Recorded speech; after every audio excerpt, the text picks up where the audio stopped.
Was the return of college football in the capital city, with both Florida A&M University and Florida State preparing to hit the field this weekend.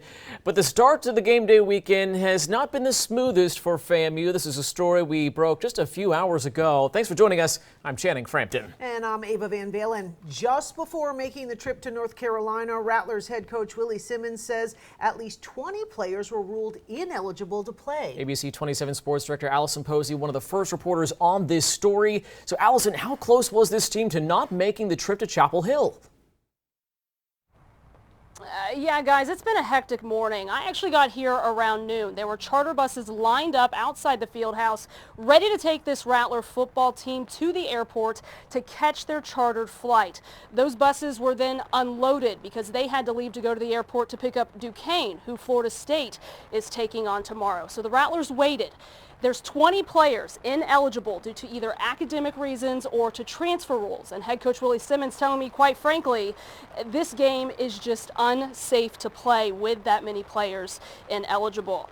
Coach left the decision to play up to his team. They voted to play the game. So this afternoon, FAMU boarded Star Metro buses that took them to the airport to catch that chartered flight to North Carolina.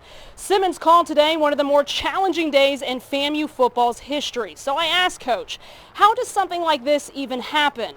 He said there's a lot of moving parts between the student athletes, the coaching staff, and the university. And somewhere along the line, the ball was dropped. We're looking internally to see where it was dropped and how we can prevent it from happening in the future. But in the meantime, we're trying to get in front of it and hopefully take ownership and responsibility, which I think is what the NCAA wants at the end of the day. They want us to look internally and see what our problems are and figure out ways to fix it. And because we've done that, I would just hope and pray that they recognize that we see where we're falling short, that we have a plan in place to correct these wrongs in all three areas.